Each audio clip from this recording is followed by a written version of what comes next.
Bismillahirrahmanirrahim. Assalamualaikum warahmatullahi wabarakatuh. Perkenalkan, nama saya Gilang Rizky Aji Putra. Di sini saya akan mempresentasikan materi dari kelompok 1 sampai kelompok 6. Mata perkuliahan Politik Hukum Islam di Indonesia. Baik. Jadi, hukum Islam untuk menjadi hukum formal di Indonesia kini tidak sepi dari polemik yang ada, khususnya pergumulan antara hukum Islam dengan hukum Barat dan hukum adat banyak menuaikan dilema dalam kebijakannya.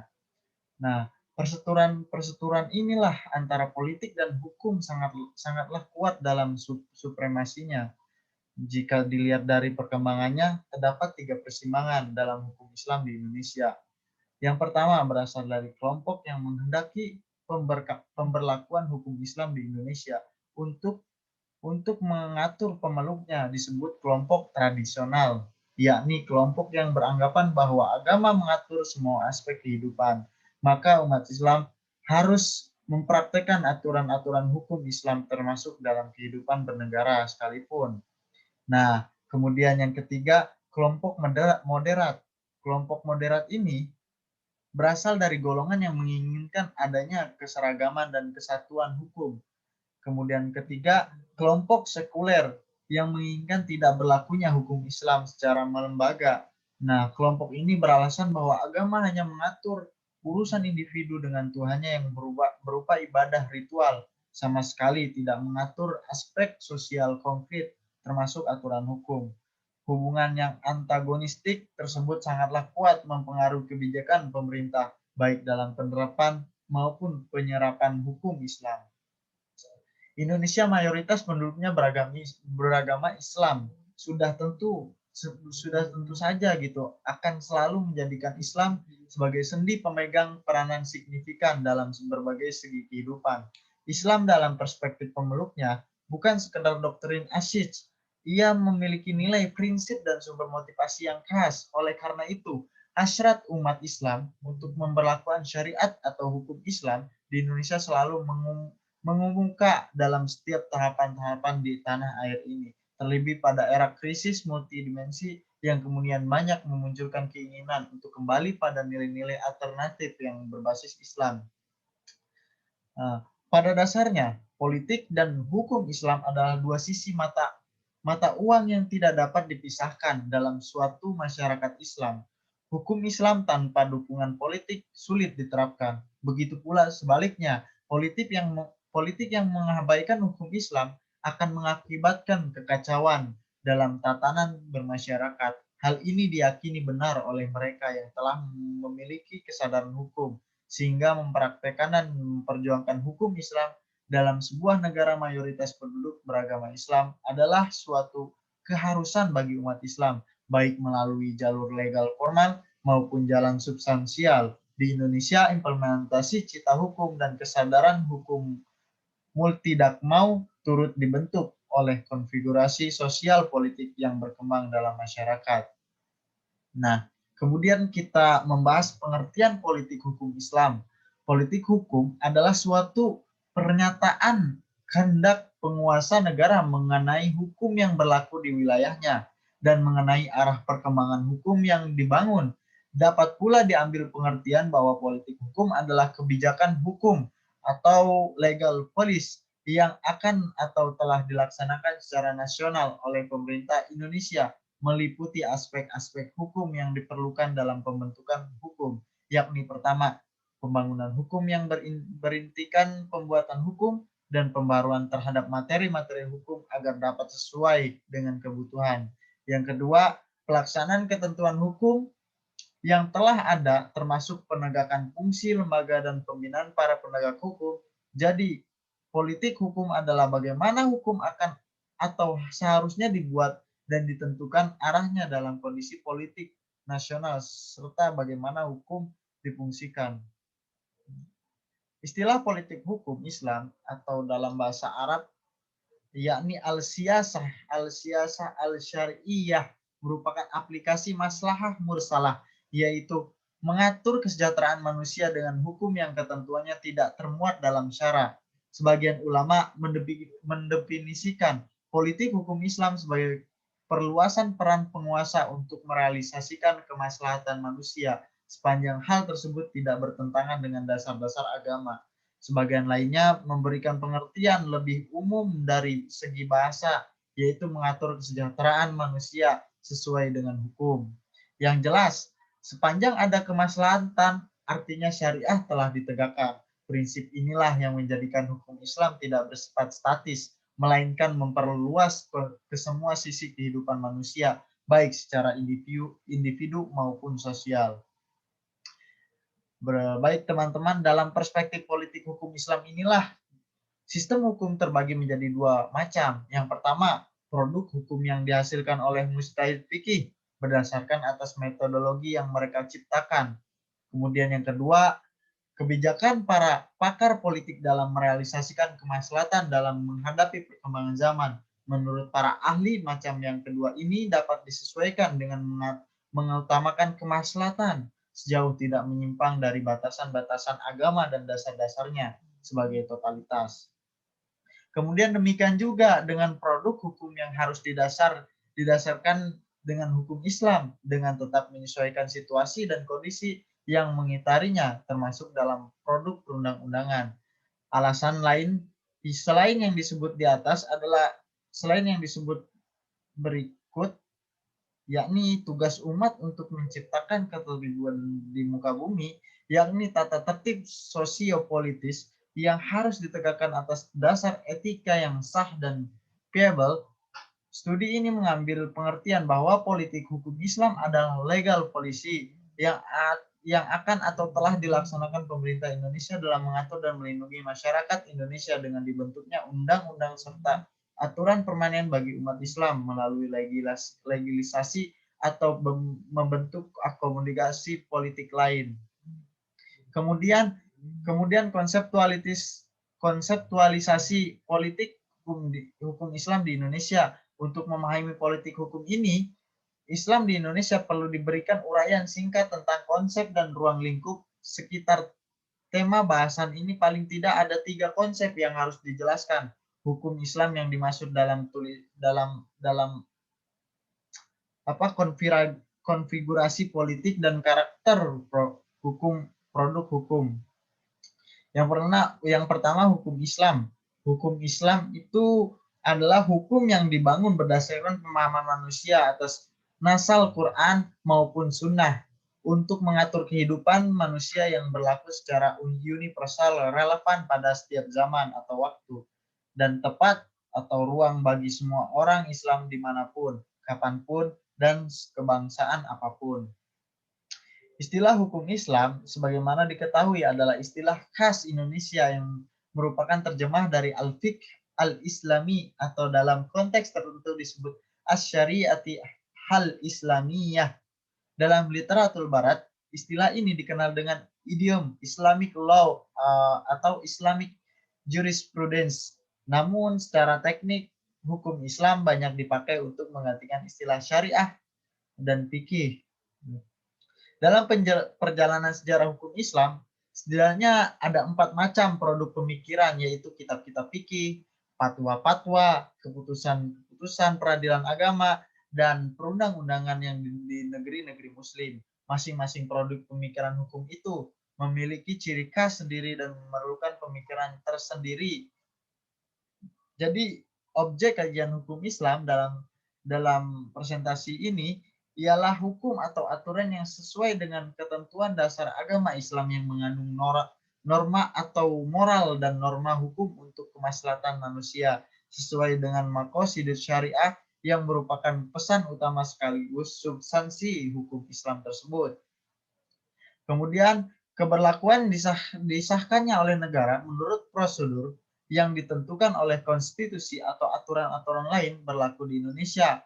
Nah, konfigurasi politik, studi tentang politik hukum tidak hanya meliputi hukum dari perspektif formal yang mengandung kebijakan-kebijakan dan rumusan resmi sebagai produk saja, tetapi juga melihat dari latar belakang lahirnya legal policy itu sendiri. Konfigurasi politik diartikan sebagai susunan atau konsultasi Kekuatan politik yang secara dikotomis dibagi atas dua konsep yang bertentangan secara diametral, yaitu konfigurasi politik demokrasi dan konfigurasi politik otoriter. Pengertian dari indikator variabel bebas ini adalah konfigurasi politik demokrasi adalah sistem politik yang memberikan peluang bagi berperan potensi masyarakat secara maksimal untuk turut taktik menentukan kebijakan umum atau negara. Dalam konfigurasi yang demikian, pemerintah tidak lebih merupakan komite yang seharusnya melaksanakan kehendak masyarakat yang dirumuskan secara demokratis. Selain itu, partai politik berfungsi sebagai secara aktif dan profesional melalui lembaga perwakilan dan lebih menentukan dalam pembuatan kebijakan negara. Rakyat memiliki kebebasan untuk memberikan kritik pada pemerintah atau dunia pers dan melaksanakan fungsinya dengan bebas tanpa ancaman pemberedalan. Karena dalam negara yang menganut sistem demokrasi atau konfigurasi politik demokratis, hidup dan berkembang organisasi menjadi penting dan relatif otonom.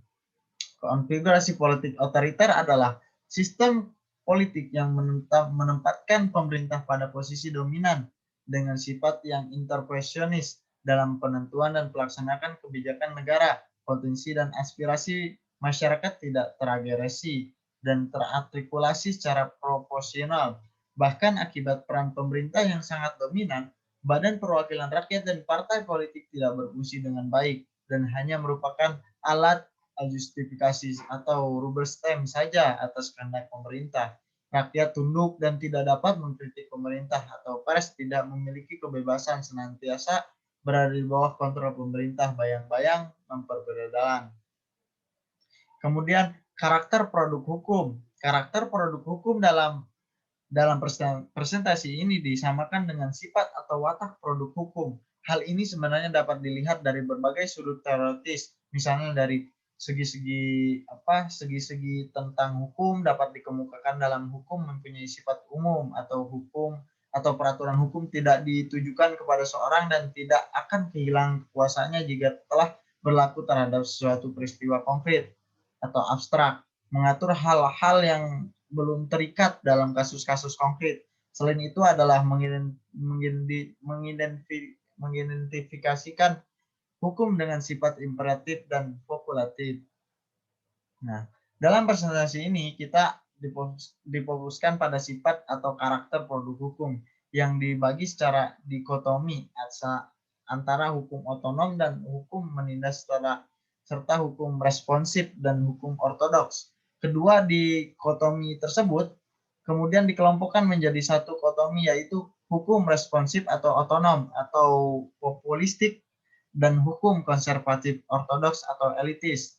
Nah, produk hukum responsif atau otonom atau bisa disebut populistis adalah produk hukum yang karakternya mencerminkan tuntunan baik individu maupun kelompok sosial di dalam masyarakat sehingga lebih mampu mencerminkan rasa keadilan dalam masyarakat. Proses pembuatan hukum responsif ini mengundang secara terbuka partisipasi dan aspirasi masyarakat, termasuk lembaga peradilan.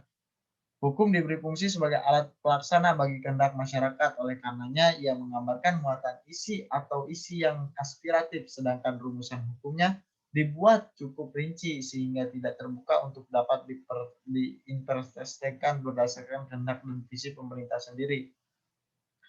Kemudian produk hukum konservatif atau ortodoks atau elit, bisa disebut elit ya, adalah produk hukum yang karakternya mencerminkan visi politik pemerintah, memegang kekuasaan dominan sehingga membuat tidak mengundang partisipasi dan aspirasi masyarakat secara sungguh-sungguh gitu kan. Jika prosedur ini ada biasanya lebih bersifat formalistik gitu. Dalam produk yang demikian, hukum biasanya diberikan sifat positifis instrumentalis atau menjadi alat bagi pelaksana ideologis yang program pemerintahnya, rumusan materi hukumnya biasanya bersifat pokok-pokok saja sehingga dapat diinterpretasi oleh pemerintah menurut visi dan kehendak sendiri dengan berbagai peraturan pelaksanaannya. Kemudian hukum sebagai produk politik.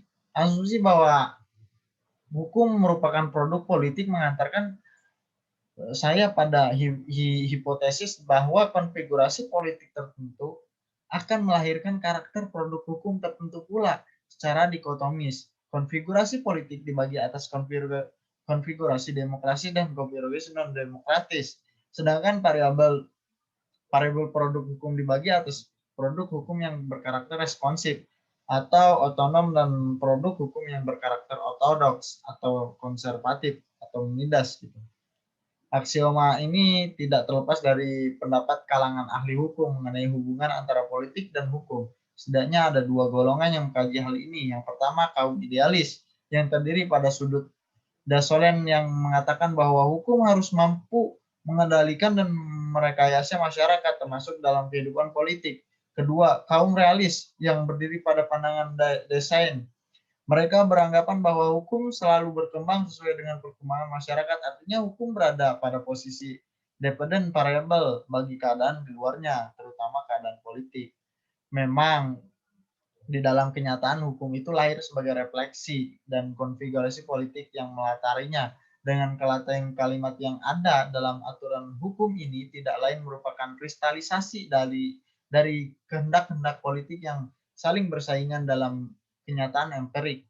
Politik sangat menentukan proses kelahiran dan pekerjaan hukum. Sajipto Raharjo mengemukakan bahwa kalau kita melihat hubungan antara subsistem politik dan subsistem hukum, tampaknya bahwa politik memiliki konsentrasi energi yang lebih besar ketimbang hukum, sehingga hukum selalu berada pada posisi yang lemah.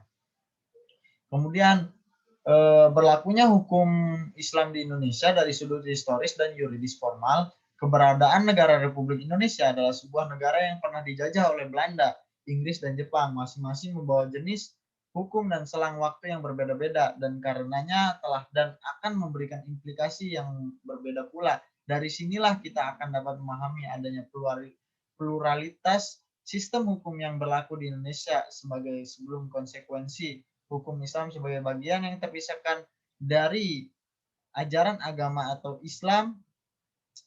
Islam menjadi bagian dari norma masyarakat sejak termasuknya ajaran Islam itu sendiri, yakni mulai abad 1 Hijriah atau abad 7 sampai 8 Miladiah. Hukum agama ini datang ke Indonesia bersamaan dengan hadirnya agama. Keyakinan itulah yang menjadi hukum Islam berlaku mengatur dan kehidupan masyarakat Indonesia. Sejarah berlakunya hukum Islam di Indonesia sebelum kemerdekaan dapat dilihat dari dua periode. Pertama, penerimaan hukum Islam sepenuhnya, dan kedua, periode penerimaan hukum Islam oleh hukum adat.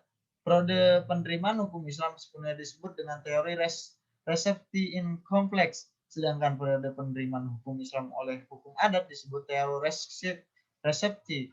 Untuk menurut sejarah, mulainya berlakunya hingga eksistensi hukum Islam dan dinamika kehidupan masyarakat di Indonesia, sejarah hukum Islam dapat dilihat melalui klasifikasi teori yang pernah dikemukakan oleh para ahli hukum, yaitu sebagaimana teori Respectian kompleks. Teori hukum ini diperkenalkan oleh Van den Berg dan dipraktekkan pada masa kolonial. Teori ini menyatakan bahwa semua sanksi hukum adat tunduk kepada sanksi yang diberlakukan dalam hukum Islam. Hukum adat tidak akan dipakai jika bertentangan dengan hukum Islam. Hukum adat berada di bawah hukum Islam, sedangkan hukum Islam sendiri sejajar dengan hukum positif.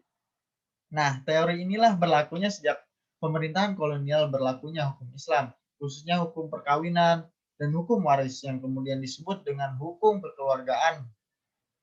Untuk menjamin pelaksanaan hukum tersebut, pemerintah kolonial Belanda mengeluarkan peraturan Resolutie in this Regime tanggal 25 Mei pada tahun 1760 yang kemudian dikenal dengan Compendium Praeger dalam Region Resilience atau RR biasa disebut pada tahun 1885.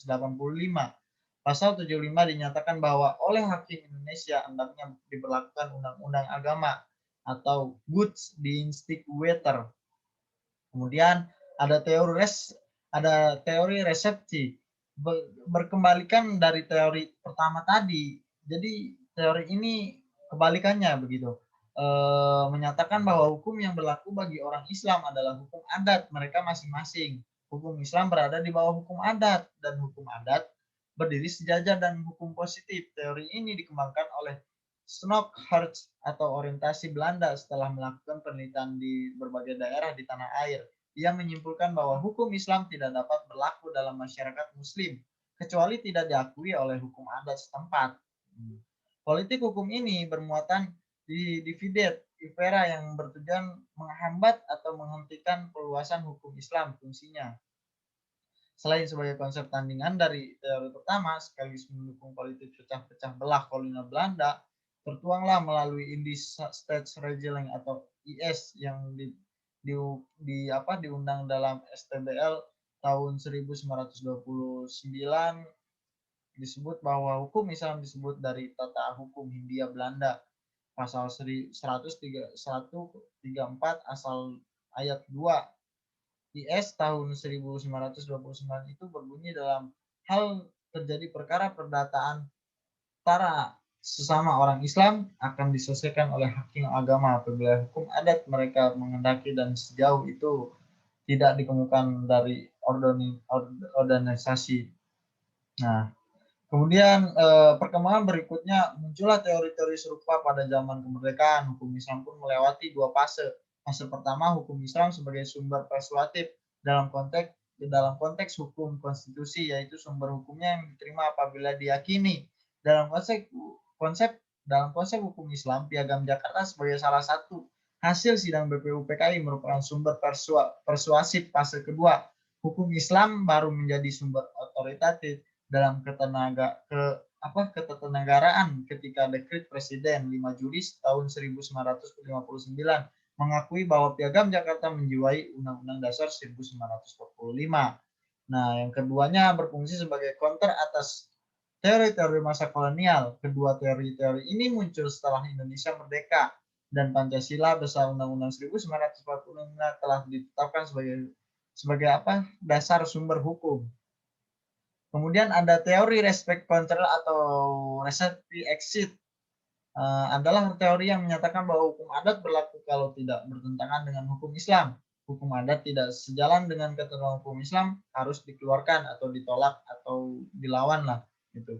Hukum Islam berada dalam posisi berdiri sejajar dengan sistem hukum lainnya. Teori ini diundang oleh Undang-Undang Nomor 1 Tahun 1951 menyatakan tentang kemungkinan terciptanya satu kesatuan sistem hukum yang sama di Indonesia, misalnya dengan melakukan kodifikasi atau unifikasi hukum dengan mempertimbangkan kesadaran yang berkembang dalam masyarakat.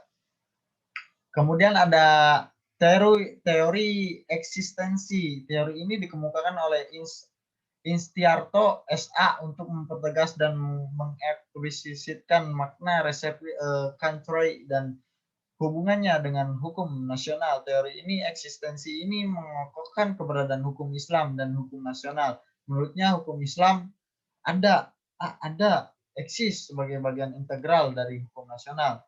Yang kedua ada eksis dalam arti dengan kemandirian kekuatan wibawanya. Ia diakui sebagai hukum nasional dan diberikan status sebagai hukum nasional. Kemudian eksis dari arti norma hukum Islam sebagai penyaring bahan-bahan hukum nasional. Sebagai bahan utama dan sumber utama hukum nasional. Nah, kemudian gejala yang umum terjadi di negara-negara baru merdeka adalah munculnya kehendak untuk menghapus hukum yang diwariskan oleh penjajah. Begitu pula hukum warisan kolonial di Indonesia hendak diganti dengan hukum yang dianggap cocok dengan alam kemerdekaan yang digali di nilai-nilai hidup di dalam masyarakat dalam harapan hukum ganti itu mampu menampung dan mengikuti perubahan yang dialami oleh masyarakat dan negara tersebut. Selain itu, dapat kehendak dan usaha untuk memfungsikan hukum sebagai pengendalian masyarakat atau social control sekaligus sebagai sarana rekayasa masyarakat atau asal social engineering. Hukum macam ini dipandang sebagai konteksasi nilai yang dianut oleh masyarakat yang mampu menampung pengembangan masyarakat selaras dengan tautan perubahan sosial secara global. Nah, jadi mungkin kesimpulan dari presentasi saya, di Indonesia computer policy cukup berpengaruh terhadap sifat karakter produk hukum Islam yang dihasilkannya gitu. Posisi dan fungsi hukum Islam dalam pembangunan hukum nasional sangatlah berpengaruh atas politik hukum Islam. Politik memiliki konsentrasi energi yang lebih besar ketimbang hukum, sehingga hukum selalu berada pada posisi yang lemah.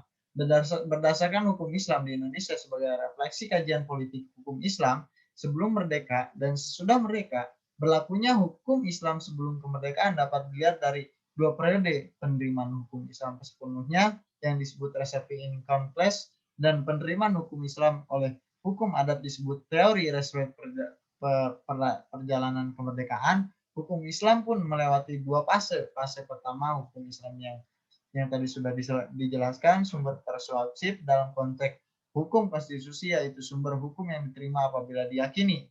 Dan kemudian fase kedua, hukum Islam baru menjadi sumber otoritas dan ketatanegaraan ketika dekrit Presiden 5 Juli 1959 mengakui bahwa Piagam Jakarta menjiwai Undang-Undang 1945. Baik, sekian presentasi dari saya. Terima kasih. Billahi taufiq wal hidayah. Jika ada kata-kata yang kurang enak didengar, apa ada yang salah, itu datangnya dari diri saya sendiri. Jika ada kebenaran, itu datangnya dari Allah Subhanahu wa taala. Syukran. Assalamualaikum warahmatullahi wabarakatuh.